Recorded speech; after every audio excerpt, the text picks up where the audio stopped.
Hello and welcome back to the United by Football Podcast, live from the Bella Vista Hotel.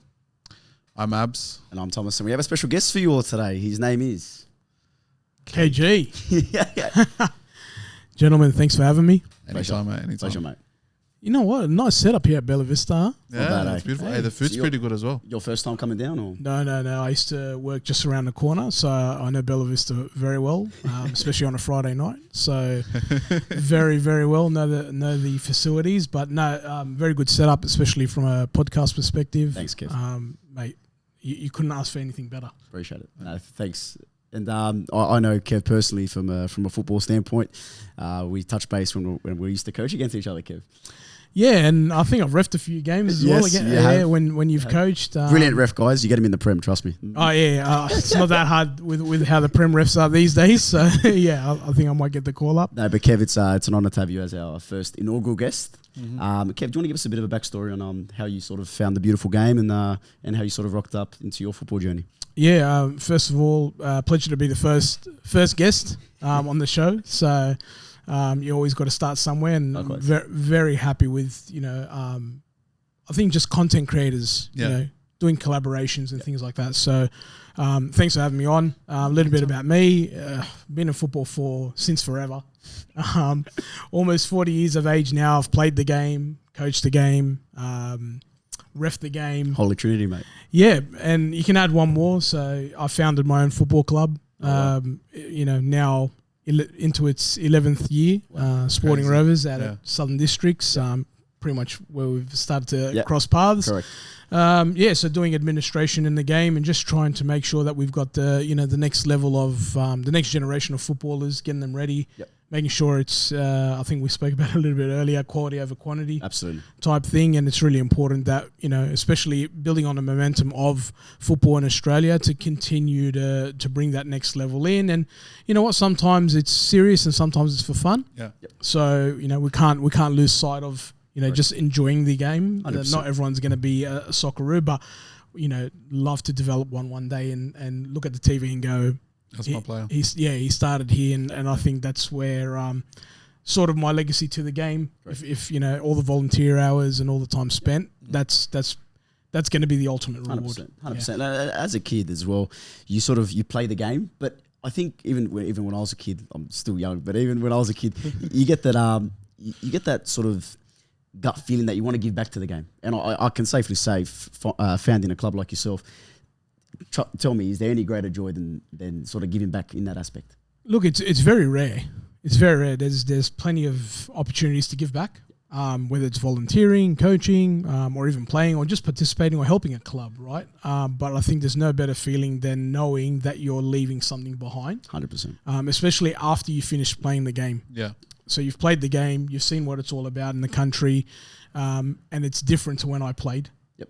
I wasn't a great player at all. I happened to be in some great teams who did all the work around me, but I think just now going, okay, well, I can't play, but how do I give back? How do I stay part of the game? Correct. And since COVID, obviously you have a lot of those podcasts popping up. Yep. And that was a way to stay connected to the game, even though we couldn't play. Yeah. And it kept it all alive. So no better feeling than being involved in all of that and giving back to the game. 100%. And when we first reached out about doing this podcast together, my excitement was, wow, we've got it. Yes, it might sound like another podcast, but it's more about getting more people involved to make sure the message lives on. And it quite literally, it's in the name. United by football. We're united by football at the end of the day. Like, we've only started talking, the last week or so, and football's generally been the main conversations united us, and then it's led to further conversations from there. And 100%. Absolutely.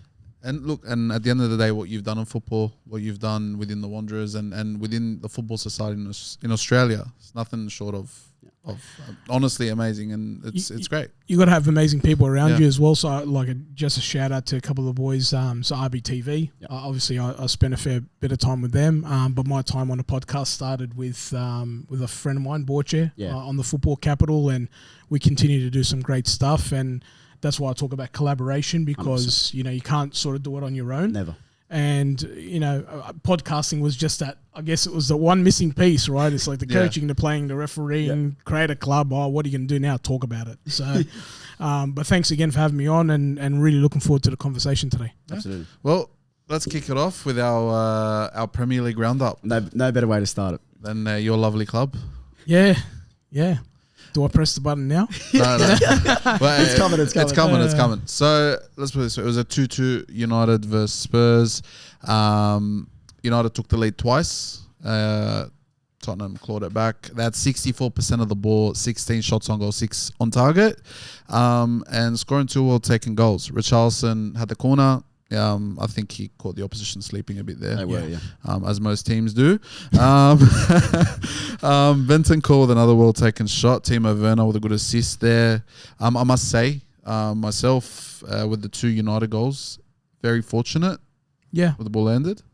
You got to be there at the right time. Right, look, they took their chances, but it's fortunate the way the ball landed to both of them when they scored. But you can only take what's in front of you. Right. McTominay missed a sitter, I think. A sitter. If you're not calling it a sitter, like I've seen him score a lot harder goals. Yeah. And a lot similar clutch moments. Yep. Yeah. So it's not about inexperience or anything like that. He's definitely somebody who can put it in the back of the net. I can tell you, 5 o'clock in the morning, me screaming at the TV did not help blood pressure or anything like that. I can imagine. But I still think, alluding to the United goals, like from a Højlund perspective, you just shoot. You couldn't have finished that any better though, KG. No, you beautiful finish. Yeah. But I think rewind a month ago, he's not shooting. True. No, but I think he did get a bit better service this game. And you know what it was for me? It's the fact that Tottenham controlled a lot of the game. It forced United into direct counter-attacking football. Yeah. Højlund got the ball a lot more this game. However, as KG was saying, he's shooting more, but don't forget, they only had 2 shots to target the whole game. Mate, you don't shoot, you don't score, right? No, that's true. And I think my frustration with the game, the way it's going, is everyone wants to walk it in. Yep. Yep. And in all competitions, Australian, English, whatever, you're seeing shots. And when you start seeing shots, you're seeing goals. Yep. Very true. Right? So, like, I know we'll touch on A-League later, but there was the Perth Glory game against Wellington. Yep. 7 goals. Go have a look at the goals. Cracking. Yeah. So, but back to United, you know what? It was just good to see Rashford and Højlund getting involved. Hopefully, it does a bit for the confidence. Hopefully, it does a bit for Højlund. Yeah. I think he's a lot, from a mental perspective, I think he's a lot further ahead than where Rashford is. I think now because he's got the 2 goals. Correct. I just think there's something about Rashford. I know we're going to touch on it, but the Sancho thing. Yeah. I think their mates hasn't gone down well. Well, have you seen when Rashford came off? Did you see what Rashford did? It didn't snub Ten Hag, but he gave him a little dirty as he walked off. What was your thoughts on that? Yeah, like he walked over to the bench, went up the stairs, and I don't think he sat on a seat. I think he sort of sat on the stairs. Wow. I didn't quite get the angle, but that's how I've understood it. Yeah. And I've seen it. And man, look, I think there's frustration from everybody. I think the Ten Hag conversation, let's save it for later. Yeah. Because there's a lot of juicy bits there. I have to say, though, Timo Werner. Oh, mate, he straight into my draft fantasy league. Did not waste any time there. Yeah. I know his time at Chelsea wasn't great. Thanks, KJ. Appreciate that. Sorry, yeah, but mate, your true. club has absolutely killed players, and that's a conversation in itself. Kai Havertz, Timo Werner. Look what you're doing now to Enzo. Mudryk, I'm sure, is going to end up in the same boat. Like, there's just something about Chelsea, and there's something about United at the moment that you could have all the confidence in the world. Ronaldo went there and ended up walking out with a frown on his face. Yeah, that's the second thing. We'll go, because I think that's Ten Hag related, yeah.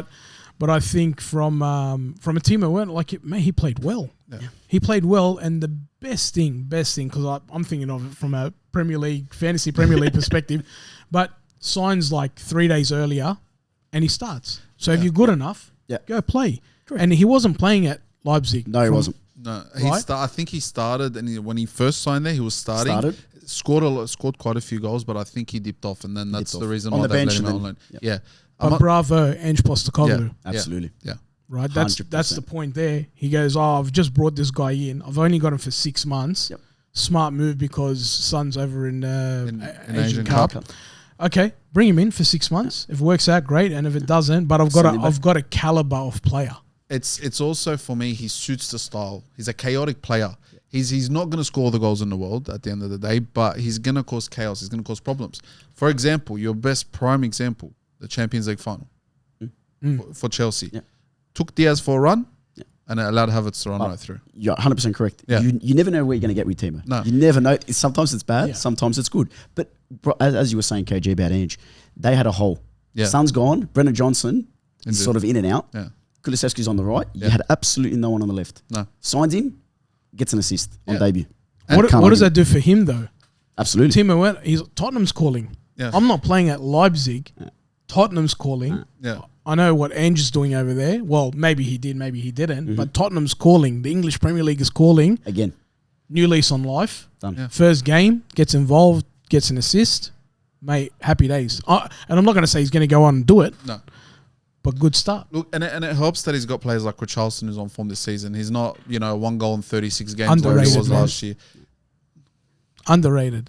I'm not his biggest fan. But that's I wouldn't sign him at United. No. But I just think what value he adds to teams. I think he was.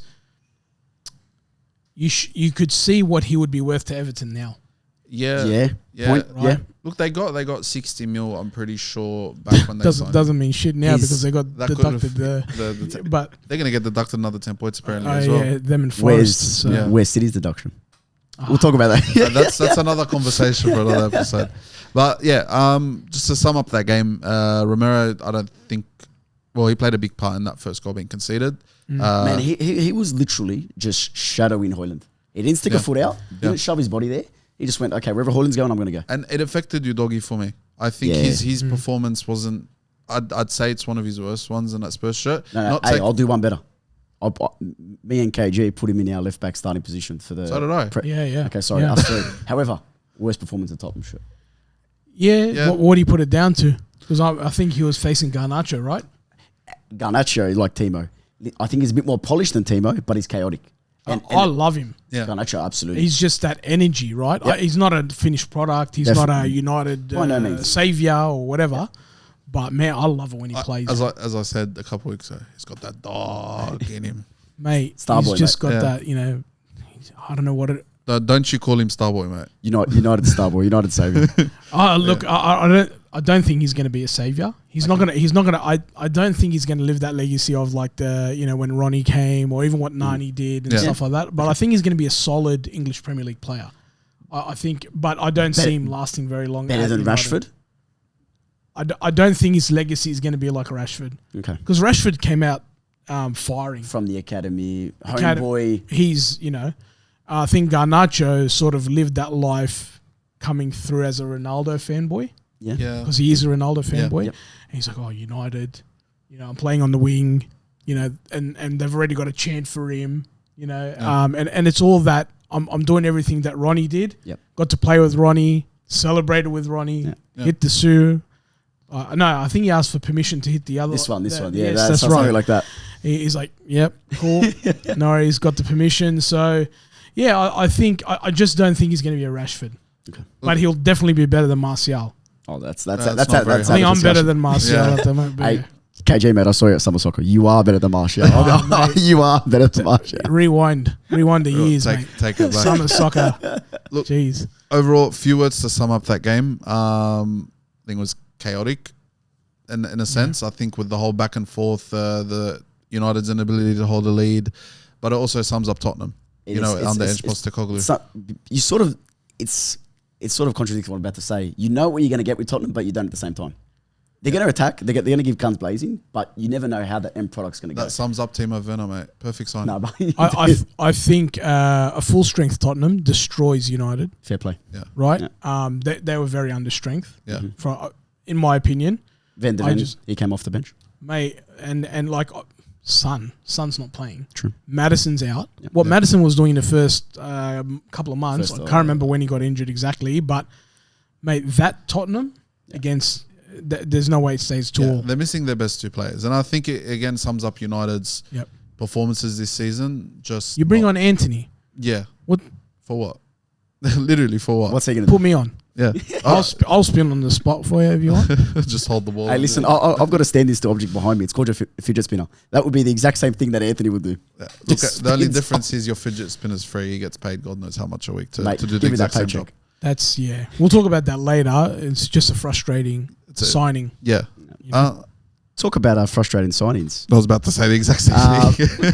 My club, unfortunately. By the way, whoever got me this jersey, thank you so much. I much appreciate it. It's got Cole Palmer on the back. Just let everyone know. It must be the same guy who dropped off the car earlier this He's a kind man. He's a kind man. Listen, 1-0 against Fulham. XG, 2.19 versus Fulham's 0.86. Thoughts? I think Chelsea got away with one that game. I watched it. Just got away with one? Yes, because you guys looked poor. Hit the woodwork twice. Hit the woodwork. You can hit all the woodwork. Not once. No, I know. Twice. I know. You had your chances. You know, some chances were missed. I think there was a point where, pretty sure it was Cole Palmer. He had an opportunity to kind of take it on his left, just smack it into the top left corner. Mm-hmm. He decides to pass it right back out. And it's just little things like that are frustrating. But at the same time, I thought Chelsea looked very lethargic in that first half, very slow. Fulham had their chances, personally. And I think the last 3 or 4 Chelsea games I've watched, most of them have ended up in a frantic last 10, 15 minutes because of that kind of, I'm just going to call it a lack of spine, a lack of backbone in that team at the moment. I don't think they have that guy that, you know, if you're up 1-0, you're up 2-0, let's just say, that you can, you know, you're comfortable. Last 20 minutes to go, you know nothing's going to happen. Exactly like the West Sydney Wanderers. You don't put games away. You don't put games away. Words out of my mouth. And you don't kill them before the 60th minute. Yeah. We saw with Luton. You gave him a chance. Yeah. Got to 3-2. Very shaky. It's silly. And in all fairness, that Luton game should have been a Luton win. The chances, the clarity of chances they had in that last 10 minutes, like it's crazy. Chelsea how they just had a good start. That's all it is. And they ran out the time. They were just like, let's just get there. Mourinho parked the bus, mate. Yeah, and I think you miss somebody like it's been a while now, but it's like a Cesc Fabregas. Yeah. Just you look back at Kante, what he would have done. They needed Declan Rice big time. And it's a shame that your club was in the position it was in come that time.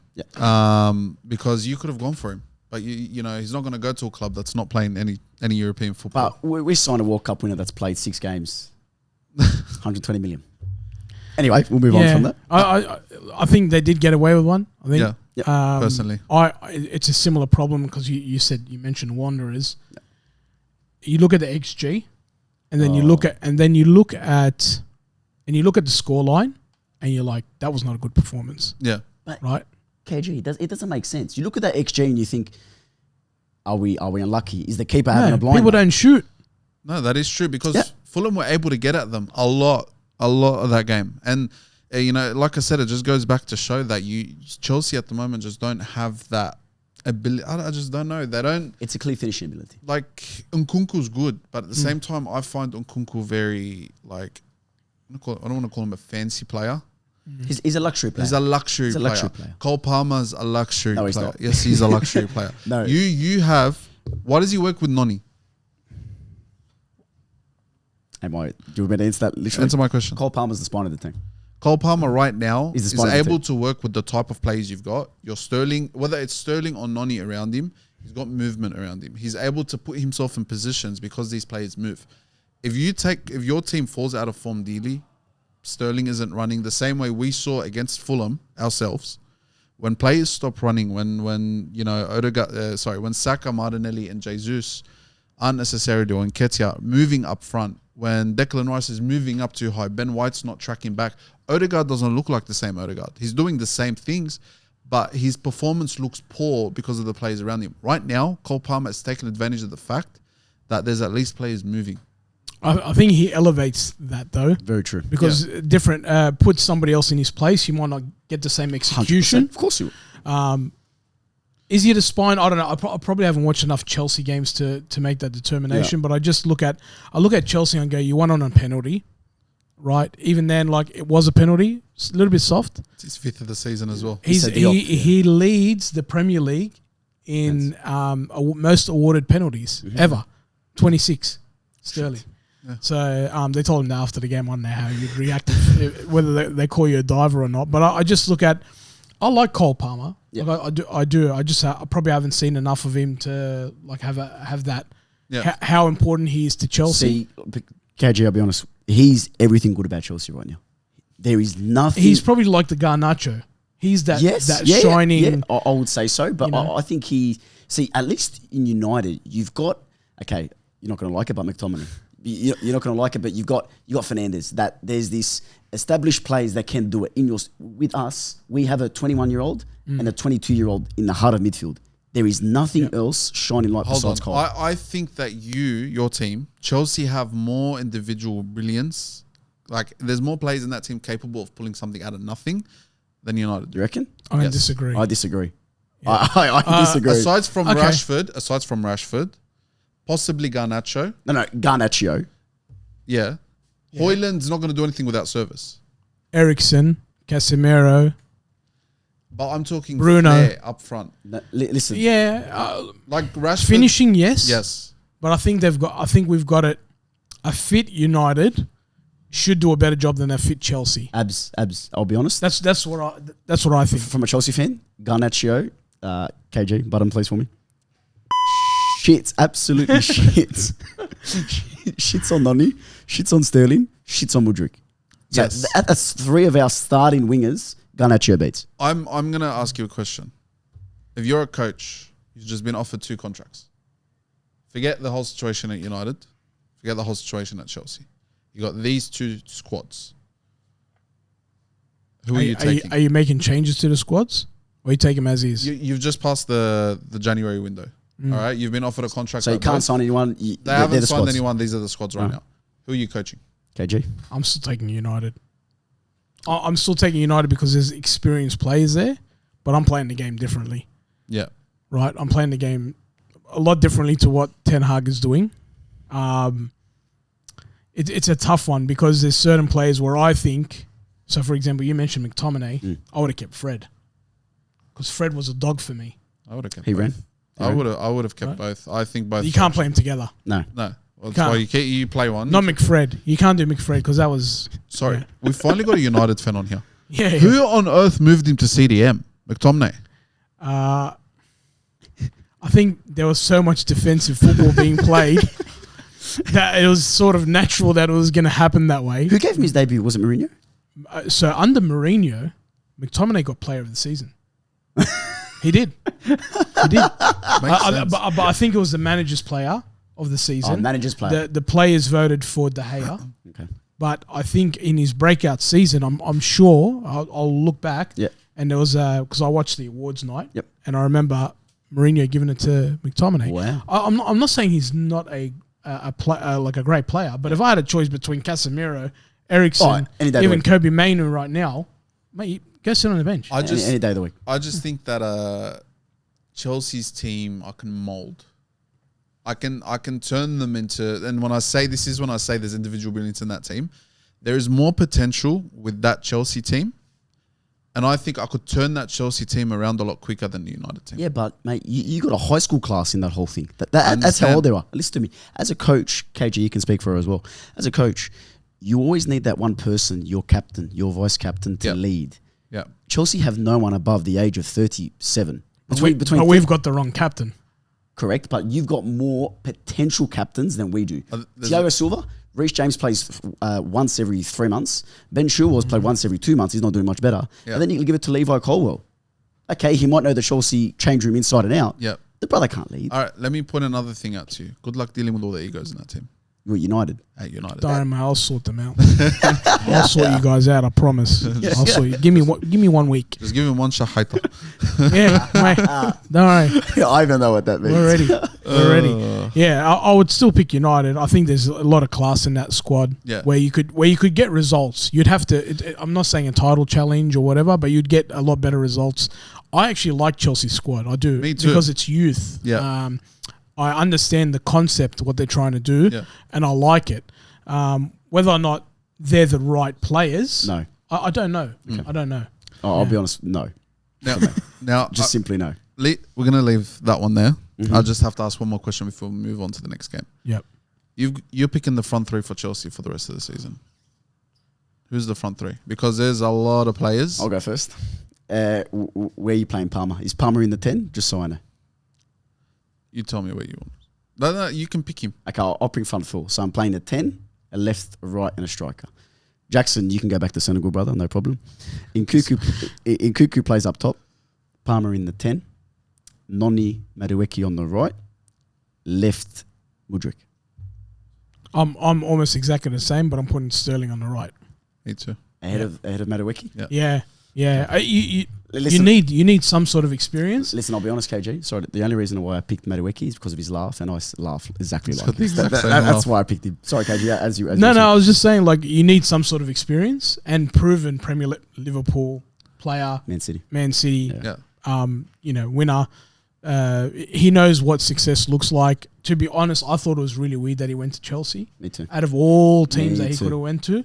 But look, he's ended up there, and you need him. I think you need him for now. You don't need him long term, but I think you need him for now. In 2-3 years, I think he'll be slowly pushed out. Yeah, I think I would even put it less than that. Yeah, wow. I'd put it less than that. If they're going to go with the youth policy, I think, mate, you got to get him out of there soon. Yeah, and if this is that rebuild, when they rebuild, mate, get him out. Look, from one ex-City player to a current one that's just come back from injury. Kevin flipping De Bruyne, mate. Before you go there, because I know we're going City, but I just want to. Do you miss Jorginho? Because would you think they would have wrapped up that game a lot easier if he was there? Absolutely. Okay, we can move. I would not give him back. I would not give him back to you guys. How many games has he started for you? I'll tell you what, he starts doesn't matter. He starts every single one for us. Yeah, no, doesn't matter. It's not even that. And I'll go back and I'll say it again. Having your players like your Elnenis, your Jorginhos, having even last season, Rob Holding. Xhaka was a starter. But I'm talking squad players that are just experienced and have that level of professionality, have that level of, you've got a youngster like, I think we could have done with a Jorginho when Guendouzi was around the club. Because I liked Guendouzi, for example. That's one player I always think of. Matt even got the call up to be on Chelsea's bench last week. Well, listen, our 15s and 16s are our bench. There's no one else. Look, that's no one's fault but Bowley's. Who have you signed? What do you call it? I'm trying to remember his name now. He's Belgian. For us, this is Trossard. Yeah. Oh, what a player! Again, 29. But he doesn't play every game. No. But good squad player. Comes on, does a job. Does his job. Yeah. I'm looking at, and then Liverpool have McAllister. Yeah. Yep. I'm like, that's how you gotta recruit. Yeah.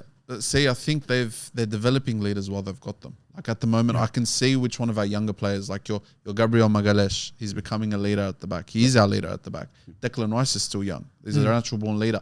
The older ones are kind of passing down the meaning of the club, and I think that's one thing you're missing. Yeah, the only thing that Chelsea's missing is that you got that youth as well. Yeah. But you guys are setting up for a 5-10 year project. Yes. We're setting up to resell their transfer value and to make them more expensive. Not necessarily. No, it is. No, I don't think the squad that you've built and the money that you've paid for these players isn't a resale. Like Enzo, you're not selling Enzo. Enzo's the only one. All right. Caicedo can go tomorrow. He can go tomorrow. Yes, but it's being patient. Brother, 3 seasons ago, this is one thing. How do you not mark him? You're starting to sound. Post. It happens, mate. Look at Granit Xhaka last season, and look at him 3 seasons before. At the end of the day, because of look at him today. He's killing it. I don't think they lost the game. They haven't lost the game. No. Leverkusen, mate. Yeah. But at the end of the day, you need to be patient. And what we talked about United last week, and we'll talk about it today, you guys need to be patient with Poch. All right, you need to give him. You don't sack him. I agree. You don't sack him for 3, 4, 5 years. And I don't think you should. I think within 3, 4, 5 years, he'll get you to a position where your 21, 22-year-olds are 26, 27 in their prime, which means that they're now leaders. Your Conor Gallagher's are more experienced. He becomes more of a captain, more of a club captain, forget on the field. Your Colwills will develop into that. Is Gallagher playing these days? Yeah. He's their captain. He's their captain. Shit. Thank you, KG. Everything that's just been said is exactly in KG's reaction. He was killer at Palace, but what a player. Hold on. Not necessarily, no. Because that's your only option. Sterling's not a leader. That's what I'm telling you. But the way he was playing at Palace, was it last season? It was last season, right? 2 seasons ago. No, was it? No, I don't think it was last season. 2022. 2020. Yeah. He was just legs over there. Hey, Wow. Yeah. Wow. Legs that could finish. Speaking of a man that could finish and assist. Mr. Kevin De Bruyne. What a go. I thought you were going to say me. Kevin George. Kevin George. Mate, Kevin George is puts Kevin De Bruyne on the Mate, there's a reason why one's playing summer soccer. I'll tell you what, KG could do it in the Prem. Yeah, mate. With his beard, mate. So that KG is more available than Kevin De Bruyne. Please teach me how to grow a beard, KG. All right, mate. Well, that's a off pod. You want to catch that podcast? That's exclusive content. Yeah, exclusive content. That one, yes. And we'll do it live. Abdul, KDB, talk to me. What a play. I want to, before KDB came on, Man City came on within that first 30 minutes, controlled the game. I was watching it with the boys that night. I said, Newcastle need to press them. They've got a midget up front. Because what happens when you press Man City when Haaland's up front? Nothing. Push, go long, Haaland will bring it down. The minute, Bernardo Silva, great finish. Yeah. Cheeky little back heel behind his what a player. His leg. What a player. Personally, I don't think he should have made the FIFA Pro, but it's a different conversation. That's all different. And then Newcastle pressed them.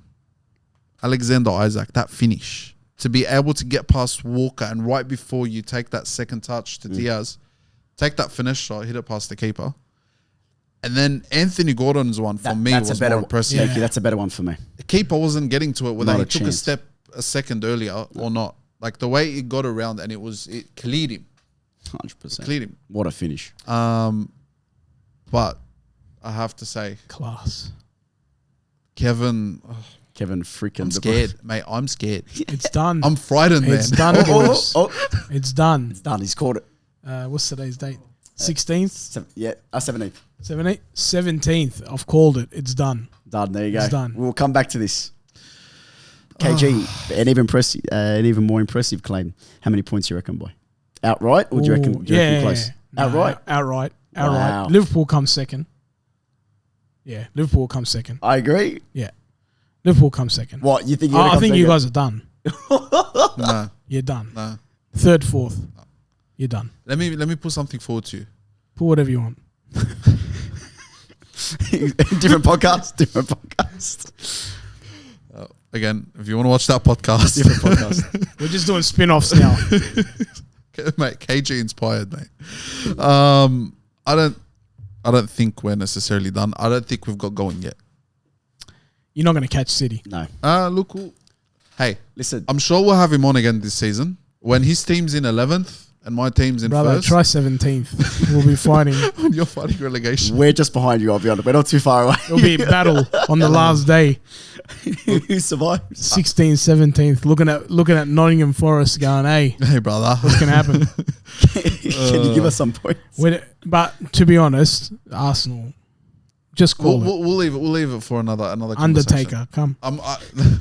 Listen, I could go on for another hour about Arsenal. So let's try and let's go back to.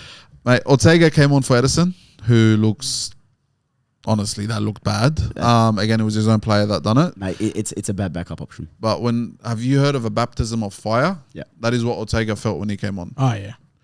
Press, turn the ball over. Should have scored another one because he passed. I think what was it? He handed it over to the Newcastle player. Newcastle player, I think it was Joe Linton, if I'm correct. Took a touch, took a bad touch. Player took another bad touch. Open goal. Should have scored. Yeah. And there was a stat that I saw. There were 4 massive chances for Newcastle between the 30th minute and the 45th minute alone. So they could have very well made it a lot harder. Why didn't it work for Newcastle though? Because City always have plan B. There's that, and I think just Newcastle confidence shot. Yeah, they're not the same Newcastle from 6-7 rounds ago when they were on a bit of a run. They've lost a few games. Yeah. They're not as cohesive, and I think had they been, they would have got City. Yeah, and I think that after the second goal that City scored, it was inevitable. Oh, it was gone. It was finished. No. I'll tell you when it was gone. As soon as number 17 got held up on the scoreboard, that's when the league ended. The league ended at that moment. What a goal! It's like a goal. Seriously, you know when you've like really messed something up at home and your mum's left the house, and you see her pulling up in the driveway. Yeah. That was it. Yeah, that was it there. Yeah, forget it. You know, it's like you're done. Well, seriously, what a goal! But there's absolutely no. Listen, there's no butsy for mate. No. It is. Yeah. And then the assist. Oh, dear Lord. Just looked at him. He's like, I got you, Oscar. Kapush. Great touch. Could have gone down for a pen. Yeah.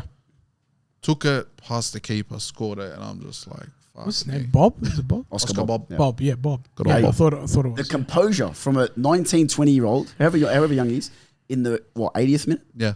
The composure. That's Pep. No, it is. That's Pep. Yep. Yeah. Pep, man. That's how you get your Cole Palmers. Because 2 weeks ago, he did something very Against similar. Against Luton. Yeah.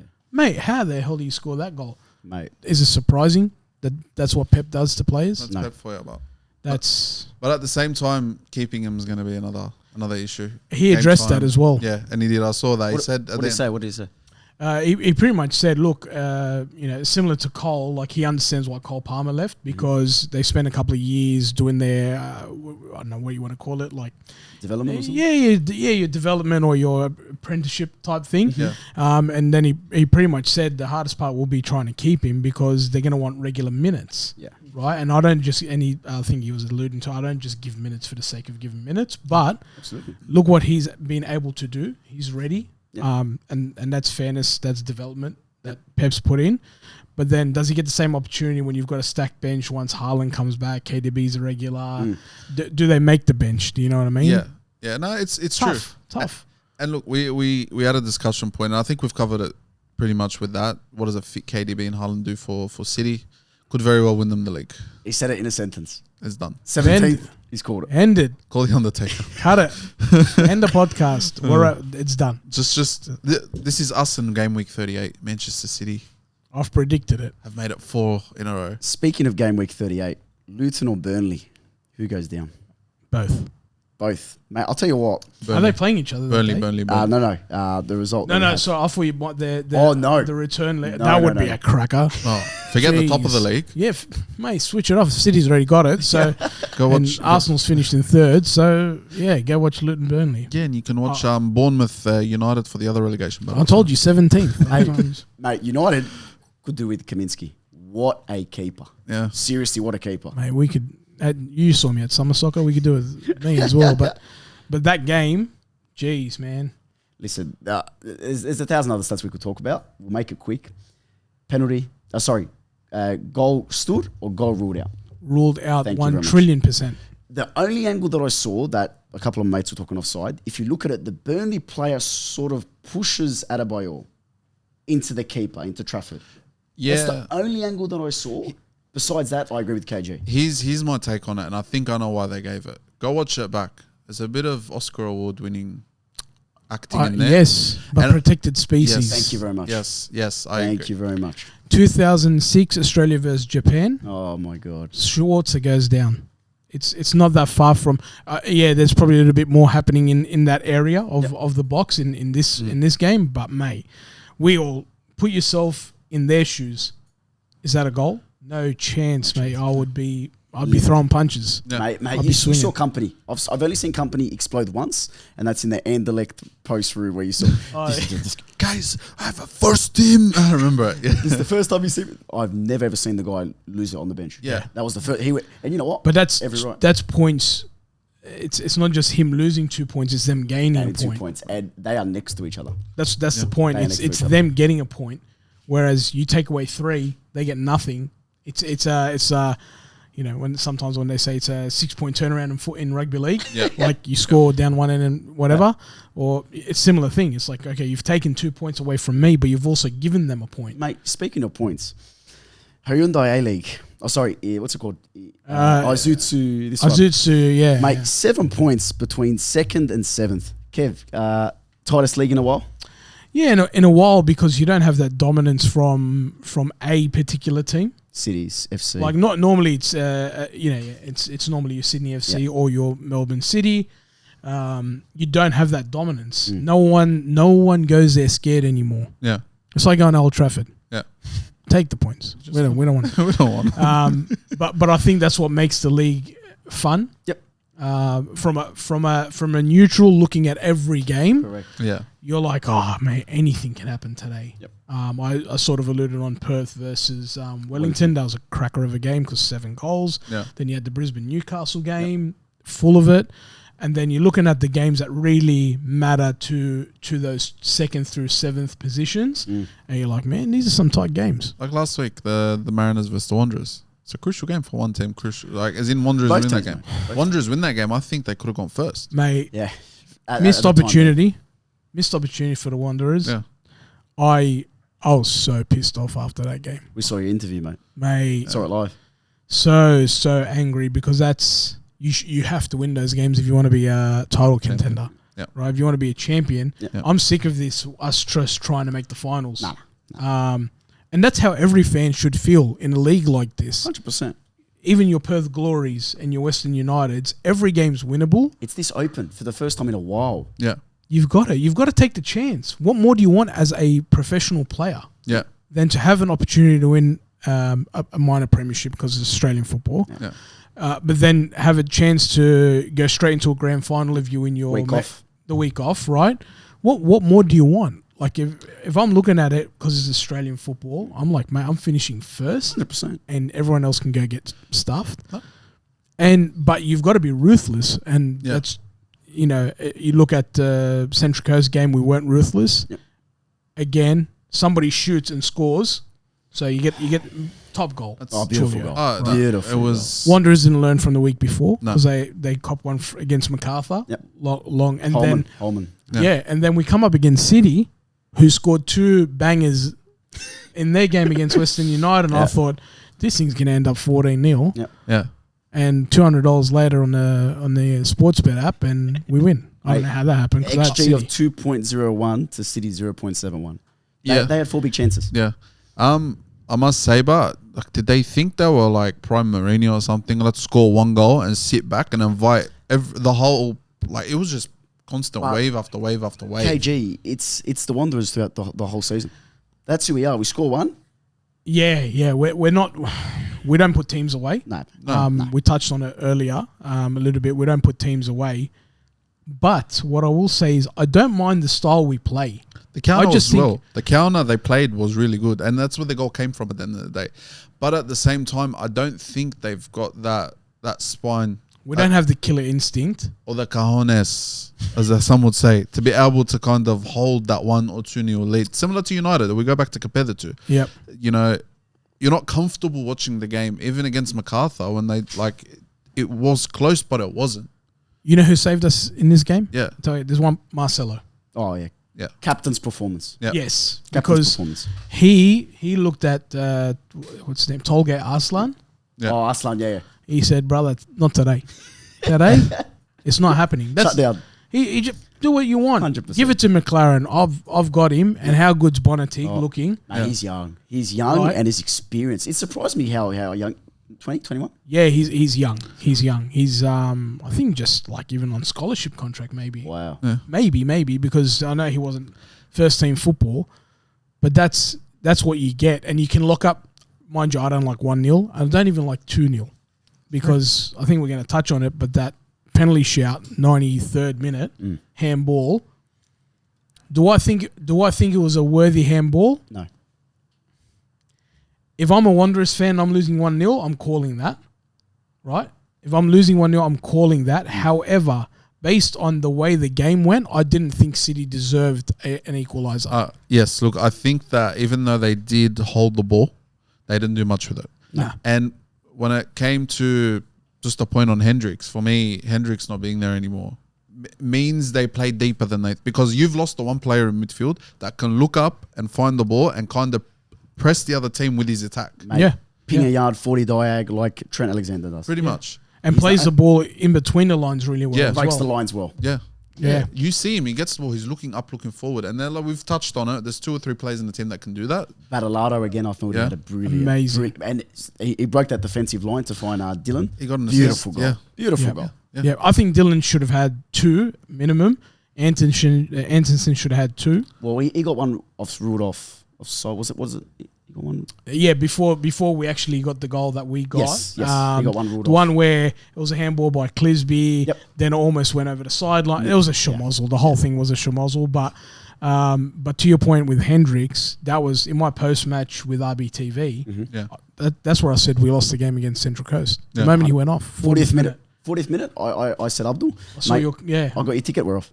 Yeah, that's where we lost it, and we lost a lot with him not being there on the weekend. But I still think we were dominant as a team against. At no point did I think City deserve a goal or deserve a point, but very easily could have got the penalty. I have to say, that's a penalty. That's what I'm saying. If I was the Wanderers, if it was the role reversed, I'm crying penalty all day. I think you're seeing it in a very biased manner. And even when we were watching the game live, you disagreed. At the end of the day, this has set a very dangerous precedent. You're telling me I want to hear you out, but I've also got an argument. I've got a few of my knowledge ready to go. Go for it. Put it this way: he's got his hands in the back of the player to begin with. Okay, which somewhere they shouldn't be. It's hit him there. Is the hands in the back of the player a natural position? Look, I'm going to say no. My argument is that on the view that I saw on the TV, right, was that if his hands are in the back of the player, the ball comes, let's say it comes over the top and hits his hand directly, I would have said penalty. Correct. Hits the City player in the back first. Thank you very much. And then comes, and I think where your hands are, whilst they're not natural, to move your hands once the ball sort of, I think it hit on the right hand side. Yep. It's taking a deflection off the defender and then hit him. If it was the direct ball, and let's say they were going up for a challenge and then it's hit his hand, penalty, give him two, right? But I think that's what sort of saved him was the fact that it hit the City player in the back. I think that's where the camera angle that I saw was the saving grace for the Wanderers. KG, my only thing for you is that don't forget, you got to give it in the context. It was a corner. When it's a corner, what do? You jump up. What do you use to jump up? Okay, but you jump, your hands are up there. What do you use to jump up? Your hands. Okay, that propels yourself. Okay, but you also need to understand, jump up is like if I'm defending. It's not a springboard, you push him down. No. I agree. Yes, but his hands were on his lower back. But it was 18, push him down. His hands were on his lower back. What you're saying is very different to what the situation is. His hands were basically, he's about to tangle with him on his hips in a second. Like that's how low they were. Okay. Yeah, but my argument is the proximity in which he has time to react. It's too close. If it was a direct ball from the corner, I'm saying, mate, it's coming from 40 yards or whatever. Move your hands. You got time to adjust. Right, but the moment it deflects off somebody is my argument as to why I think they didn't give it. Okay. If he then goes and falls to the ground. No, it doesn't matter. That's what I'm saying. Like, as in, you're setting a very dangerous precedent now. And forget the penalty. In terms of what? Hands on the back? Hands on the back being a natural position. Dude, if that happens in the middle of the park, the referee's going, handball. Yeah. Why are we complicating it now? It's touched his hand. It's always been complicated. That's the problem. In the box, it's always complicated. Because it changes the game. Not that it's an excuse not to give it, but I think the original call was not a penalty. Mm-hmm. Yeah. So you've got to then make sure there's overturn it. It's like, mate, get the sun and moon to collide and realign the planets, and then go, okay. It wasn't clear and obvious. I think we're gonna have to agree to somewhat disagree and agree at the same time. I agree that we can disagree. Yeah, let's go. My only thing that I wanted to ask KG, because obviously I'm a Wanderers fan, I've got a bias on it. I was speaking to a lot of boys off air. Yep. Gabriel Kleur against MacArthur came on, had a brilliant game in midfield. With Hendricks now out, does he make a way, not necessarily into the starting 11, but off the 45th minute, 50th minute? Do you bring him in, not in defense, but into the midfield? I thought he had a brilliant game against MacArthur. So short answer is no. Okay. Because he also played a similar position when he came on against Wellington. Wasn't as effective. I agree. But also, he's not a midfielder. Like when you're a young player trying to break into the squad and you have to play out of position, I understand because you're getting experience, you're getting minutes. Yep. Similar to what we've done with Simmons, because Simmons himself is not a defender. Mm-hmm. He's turned into a defender, but he also goes on up and down that line very much. And you've got Cicluna, who's a 10 playing left back. Right? Yeah. Because we've only got Jack Clisby, Tintin, and there's no other option, right? Yeah. Kleur's a little bit more of an established player, always been a right back. And if you look at most of the rotations that the Wanderers have done, it's always been Tate for Simmons. Mm-hmm. And I thought Cler's role, because Tate was left off the squad for the day, was going to be that. So that if Simmons gets tired, he comes on. But I just, for whatever reason, they didn't do that. He's not a midfielder for me. He's not. He struggles at right back. He does. That's why I was surprised, because for me, he outshone his position at right back. He went in as a defensive midfielder. Sorry to cut you off. Yeah. Because of his defensive ability, right? That's the only reason, but that's not his position. True. And you don't have if you had a Hendricks. Oh, he starts. Oh, of course, 100%. So Hendricks would start probably with Priestman. Yep. Brillante comes on, or Priestman comes on.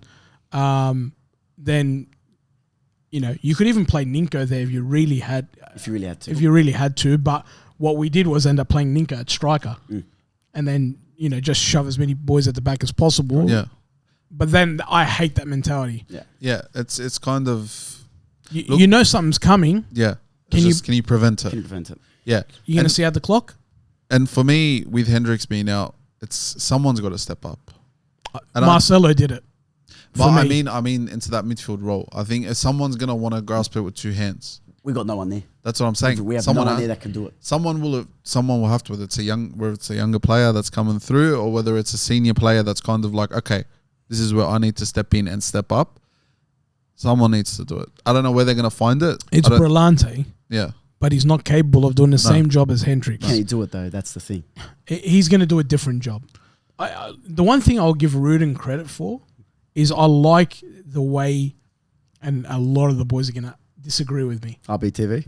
Especially the boys on RBTV. They're going to hate the fact that I say this. I think he adapts really well. Brilliant. Rudin. Okay.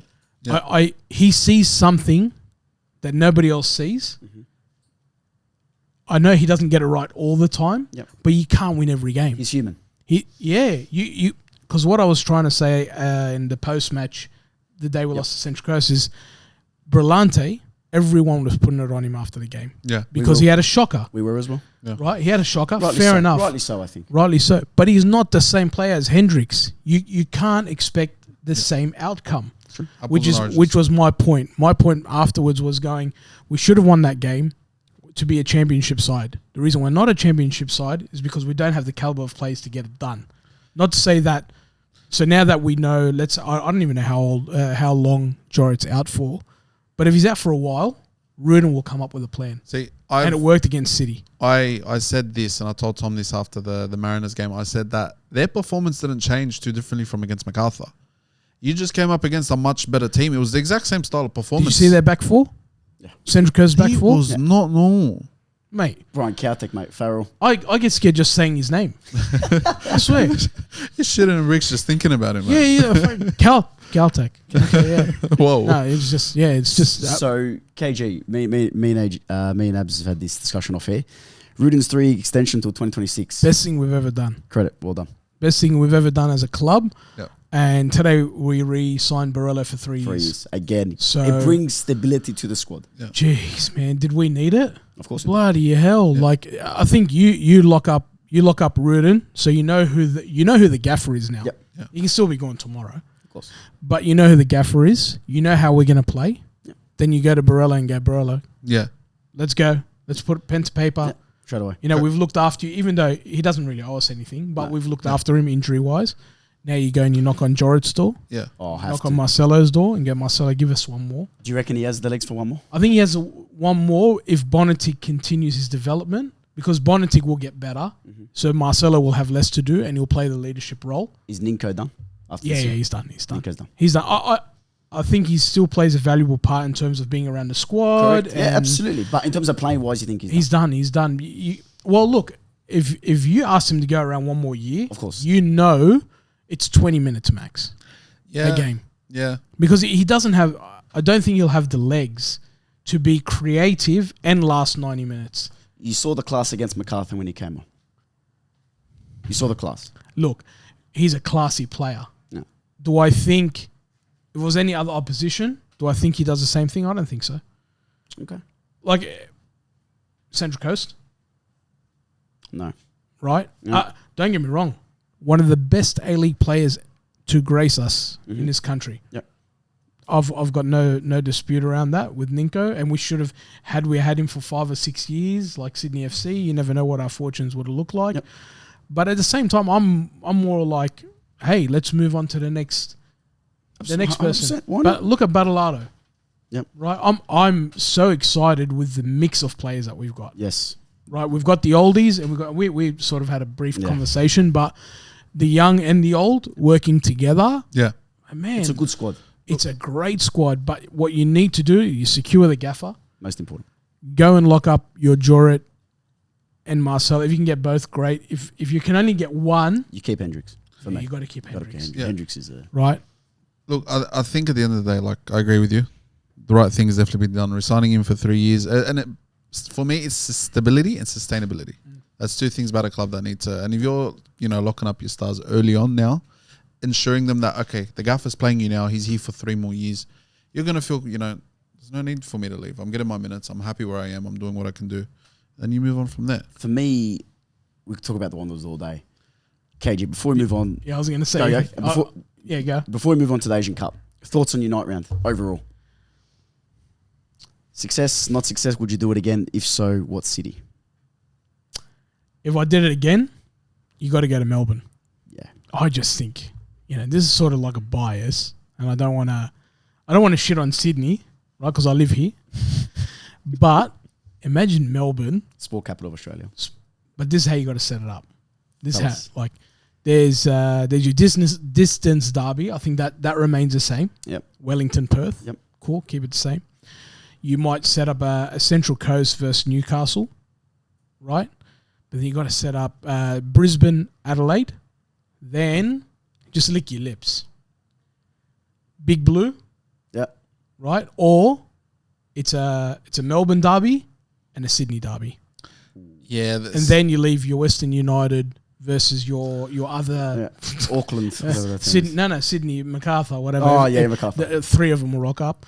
The Cowpen. But you get 2 derbies down there. Oof. That city will torch itself. Fed Square will be a life. See what it does as well. And I see the vision. Forget the Melbourne derby. Melbourne derby is going to pack the stadium. It's going to pack it either way. Yeah, but if you do it the same day as Sydney the derby, Sydney derby, you're going to have MCG. Oh, mate, I'm telling you, shut down the city. Light it up on fire. Forget the stadium revenue. Melbourne will make a bang. Yeah, but it's not about, for me, it's not about that. You saw like yeah, but that's what these Unite rounds are for, just like from a business standpoint. Yeah, but that's what they are for. You got to get the only way the Unite round is going to work. Sorry to interrupt, but the only way it's going to work, you have to get the active supporter groups. Thank you very much. Yeah. Right, the way I understand what they try to do, which is all good, but the only way you're going to make this work is if the crowd goes, you go, and you're like, you know what? Because if I was down in Melbourne, because I'm going to the Sydney derby that's being played there, I'm watching as many games as possible. KG, it won't be 500 people that will go. It will be 1,000 more. Mate, I'm telling you. If the RBB tomorrow announced that the RBB Tour of Duty this year is the Unite round in Melbourne against Sydney FC. Thank you very much, mate. Yeah. Hey, I'm booking the tickets. Qantas, upgrade your flights. Put them all up by 50%. Virgin, Jetstar, everybody, and let's have a party because we're going to go nuts for a couple of days. They would start. I'll be the first one there. They would start chanting on the plane. Boys, if you want, I'll drive. If you want, I'll drive. Right? Because whatever you do, don't get Matt on the steering wheel. That's all I'm saying. No, look, we will not get there for 6 days if he's on the 12-seater. Matt can come. He can be writing notes next to me and easy left, easy right, whatever. But that's how you got to set up your night round. 100%. Because that's the only way you're going to get the crowds. There's a blueprint and it's already there. Put me in for this A-League job. What's the... Chairman. Chairman, something. I don't know. Give me something. You look at what they do with Origin. By Origin, I mean State of Origin. They have a game in Perth, yet they still manage to pack that Adelaide. Adelaide. No one, with all due respect, lovely people in Perth and Adelaide. It's fucking boring. Look. I'll talk to you about Adelaide off air. There's a certain period you got to go to Adelaide. You guys have Guy Sebastian. Oh my God. Thank you. Don't worry about Guy Sebastian. Are you serious? Have you heard of the Fringe Festival? No. We're going to talk. All right. Sounds like I'm going to a Fringe Festival. Yep. But look, moving on, just a quick run through. Sydney versus Adelaide finished 4-3. Mate, Sydney down to 8th, first of all. Yeah. Oh, thank God. Look, they'll still be there. Mate, at the end. They'll make top 6. Yeah, they'll still be in and around, and we'll do something stupid to face them again. And Lolly's carrying hard. Joe Lolly's carrying. Yeah, and they've had injuries. That's the scary part. They've had injuries. Gomez, that Brazilian guy at the back. Yeah, look, a certain someone likes that team. That's all right. Not invited on the bus anymore. No, good. Sorry, Thank you. Hey, we've got room for one more now. Whoever wants to join us. He's been sacked. Right now. We've got one. And otherwise, look, I think we're going to move on to the Asian Cup. Yep. So just a quick, Qatar beat Lebanon 3-0. Very sad. My people lost. Unfortunate. I'm going to go Australia versus India first. Okay, good. Jackson Irvine scored a nice goal. Been a servant for his country for me. Made the game tick. They had a lot of the ball. It's India, man. And that's an understatement. We're shit. But Thank you. But we're terrible. For fuck's sake. It's India. Like, seriously, had it not been for their goalkeeper, that game could have finished in a draw. It's not even the keeper. Yeah. 22 shots in the box. How do you only get 8 on target? Tom, they wouldn't even score at a... Okay, fair enough, yeah. But I was going to say it. KG, you want to come back next time? Yeah, no. We've got to keep it PG. Yeah, but it's disappointing. We're terrible. Man. We're terrible. Look, I don't blame coach or whatever. Like I'm not saying it's Graham Arnold's fault or whatever. We're just not at that level. We're not a footballing nation. I'll pose this question: the one man who sort of lit it up after Irvine for me was McGree when he came on. Does he start next game? It's very bad because the glimpse I got of McGree that game was when he tried to run in the box and he fell over, and I'm just like, can we go and get this guy off the pitch? But in fairness, I didn't watch it in its entirety. Like I was watching the game, but it got so upsetting, frustrating that I wasn't paying attention. Mm-hmm. And then I'm like, okay, India 2-0 should be 8, but yeah. Honestly, like I said, their keeper, fair play. Like, I would have tried that too if I'm in goal. But, like, you're in the Asian Cup. You get the ball. The keeper's out of his box. You're kicking it from one end and hope it goes into the goal on the other side. Like, and then the saves, like, it would have finished the draw. It actually would have finished the draw had it not been for his silly, sloppy mistakes. Because even his own teammates were getting frustrated at him. I'm a gambling man. I am a gambling man. Let's just gamble responsibly. But I just want to... Under 2.5 goals in that game would have been ridiculous, right? I'm just telling you, because Australia, as a footballing nation, are a lot more developed than India at the moment. Yes. Right? You can just see by the amount of players that we have playing elsewhere. Yeah. Obviously, India, they have a bit of money, so they end up getting some, decent players in their league. They're spending now. They're spending money. But how do you speak to any Socceroos fan after the World Cup?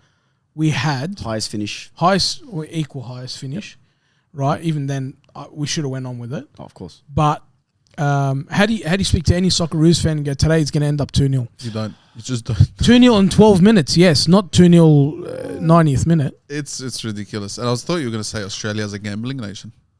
I love a good bet. Maybe they like to punt on their lineups and what tactics are we going to play? I think we don't have a set style of play. It's the old school, boys. Go out, have some fun. Hey, enjoy it. If you had fun, that's all that matters, mate. No, it's not even like that. It's not even like that. I think they go one better. They go out and play like Man City. But we don't have the players to do it. We're not going to show you how. Just give it. No, just you've seen them play. Grab a PlayStation controller and let's go emulate. Jackson Irvine, you're Kevin De Bruyne today. How can Matty you Ryan, you can be Erling Haaland.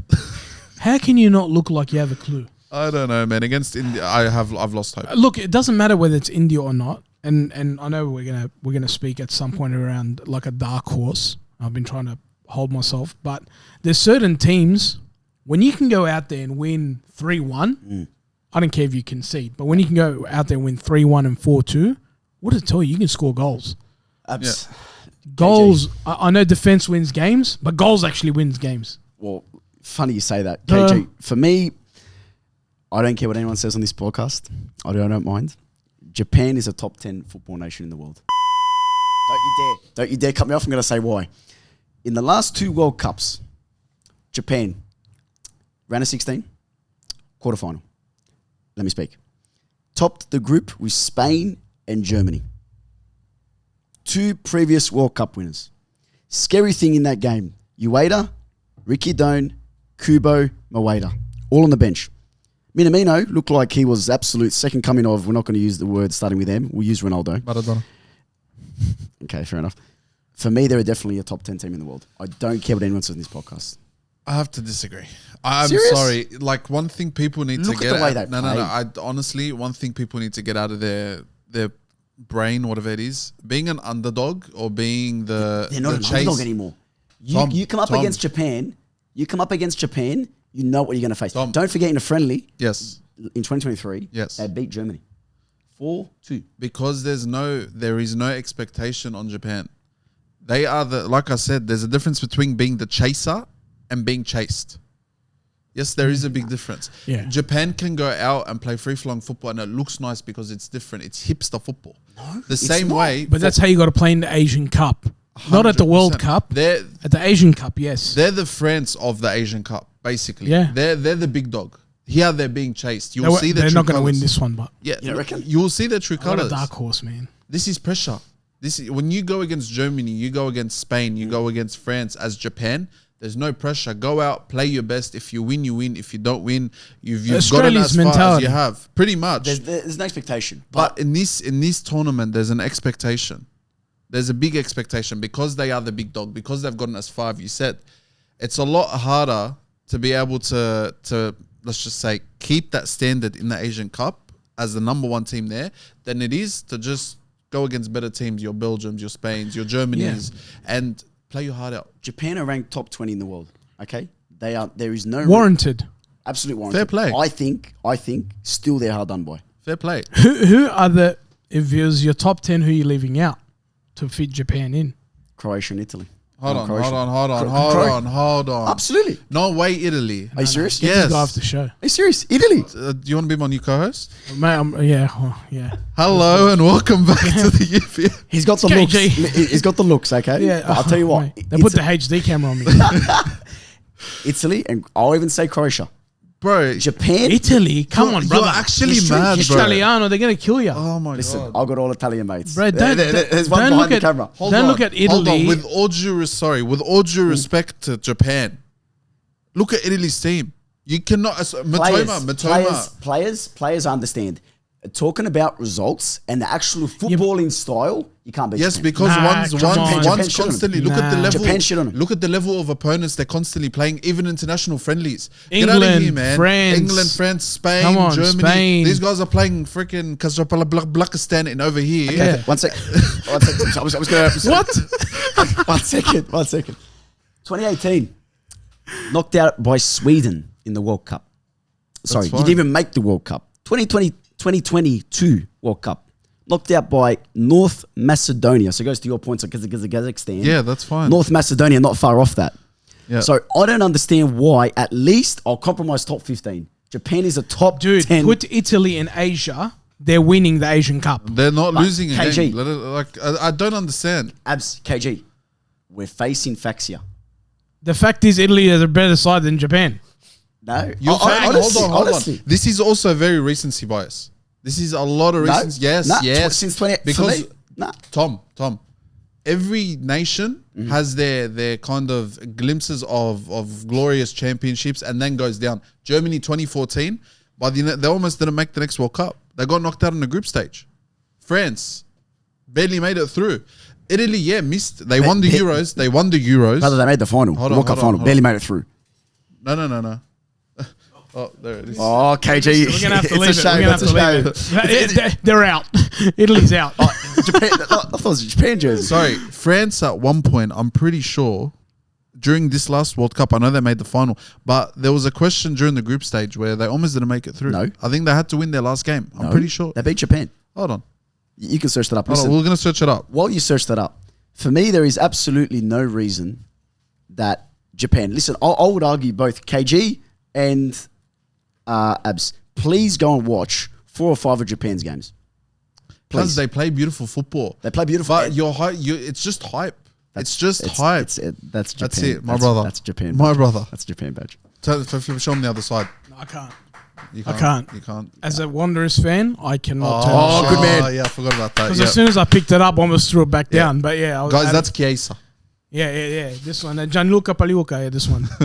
Hey, Listen. Okay, Okay, take Italy off the table. Are you trying to say that the Dutch are not better than? I'm gonna make Japan. KG. I'm gonna make life easier. I'm gonna make life easier. I'll name 10 teams better than Japan. France, England, Germany, Netherlands, Spain. Help me out, KG. Brazil, Argentina. I'd even go, fucking Portugal. There's 8. Portugal. Yeah. So that's 8. Italy. Nah. Italy. Nah. Yeah, Italy. I would Croatia. say yes. No, Right now, you're not gonna like this one. Stick him against Serbia. Serbia's hot on fire. Serbia versus Japan. Organise that right now. What about Scotland? Scotland. McTominay. He'll score 15. We're forgetting a few continents. Ghana. Oh my God! Oh, no, yeah. don't you dare. Senegal. I'm not saying they don't play good football, but they're not top 10. Japan, top 10. Listen, Brother, criticize France's, me. Slander me in the comments. France's 4 squads. France's 4 Belgium. squads. Oh, Belgium. Belgium aren't the same after 20. They're not better than Japan. Go on record and say they're not better than Japan. So I can receipts. Say it because when they don't win, I think they should. But when they don't win the Asian Cup, we will come back to this. Tell them. Speaking of our Final 4 in the Asian Cup, listen, for me, the top 10. Receipts. I'll compromise top 15. Okay. KG. Yeah. Final 4. And then we'll go to your dark horse. For me, I'm going to go Saudi Arabia, Australia, Japan, South Korea. Yeah. Yours. Take so Saudi Arabia, Japan, South Korea, and the winners and the champions, Iraq. Whoa. Iraq. Not Iran? Nah. Iraq. They've done it before. And they've done it before. I agree with him. Go watch that Iraqi team. I'm not going to proclaim to watch Iraqi football. Zidane Iqbal Oh my God. at the 10. Hey, you guys. Mate, remember they're playing in Asia, yeah? They're playing in Asia. They can do it, man. You go watch the game. It was last night, 3-1 against Indonesia. Yeah. It should have been more than 3-1, but the fact that they put 3 goals past them, mate, they will do it. It's one of those stories where it's their only escape. Likewise with other nations, I agree. Yeah, it's their only escape, and they're gonna fight hell for leather for this thing, I reckon. And it's in Qatar. Yep. For them, the heat's nothing. No, nothing. Whereas I think Australia a bit will struggle, Japan a bit will struggle with the sort of heat. Australia, don't worry about it. Don't worry about Australia. So you don't reckon receipts will go on record? Yeah. Australia not top 4. No, they're not gonna make semis. Wow. They won't make semis. Abs thoughts on that? They're not ruthless. Abs. Yeah, give us your 4. I agree with you. Wow, Australia not in the semis. Brother, you need to take your lenses off. There's no lenses. I'm Australian through and through. Green and gold are running through my veins right Brother, now. if So you're am green I. and gold- The World Cup, I didn't watch the final because after Australia got knocked out, I didn't watch any more international football. Well, France and Argentina beat Croatia, so for me, I didn't watch it either. I agree Yeah, with you. well, Listen, Japan, they should be the final 4. They will be in the final 4. Saudi, Saudi, yeah. I'm going to go Iran. Yeah. Iraq, South Korea, who are we thinking? And Iraq. No South Korea. Wow, Gulf War. Shit. Imagine that final in Qatar. Drop the bombs now. America. Oh my God. America will find a way to be in that final. Hold on, boys. They will find a way. Again, Producers, the producers producers come twitching. Okay. I was going to say ceasefire. We promote peace on the UBF podcast only. All right. I think we're going to have to leave it there. Yeah, otherwise we could talk for another We could have 20 6 or 7 6 episodes hours. with KG. Yeah, we've got spin-offs coming. Firstly, thanks to the Bella Vista Hotel. Absolutely. Great food, great people, a great place to film. Absolutely. And the big up that you gave them at the start, mate. Can't fault you there. Yeah, trust me, mate. Friday night at Bella Vista. I can share some stories on a different podcast. And even better, on Friday night at Bella Vista with Kev. With Mate, if anyone wants to book a booth, just let me know. No, it's seriously, KayGee, thank you from the bottom of my heart, from all the boys at UBF and myself and Abdul especially. We'd like to say massive thank you for coming on. Mate, it won't be the last. Seriously, it won't be. Yeah, no, it was actually a great conversation. I enjoyed it. And I'm sure, like I said, we're going to have you on again. And we've got a few things in our pipeline. I've mentioned a few to you already. Mate, it's gonna get good. I'm ready. But yeah, mate, like both of you boys, and to the production crew as well. Thanks for having me. It's been amazing, great setup. And like I said, I just want to continue to encourage collaboration. That's the big thing. Get the message out there. Let's keep talking football in this country because man, we love it. Yeah, 100%. No, much appreciated. It's the world game after all. Sorry, it is. Look, we are united by football. I have been Thomas. I've been Abdul. Special guest. I've been KayGee. Ciao.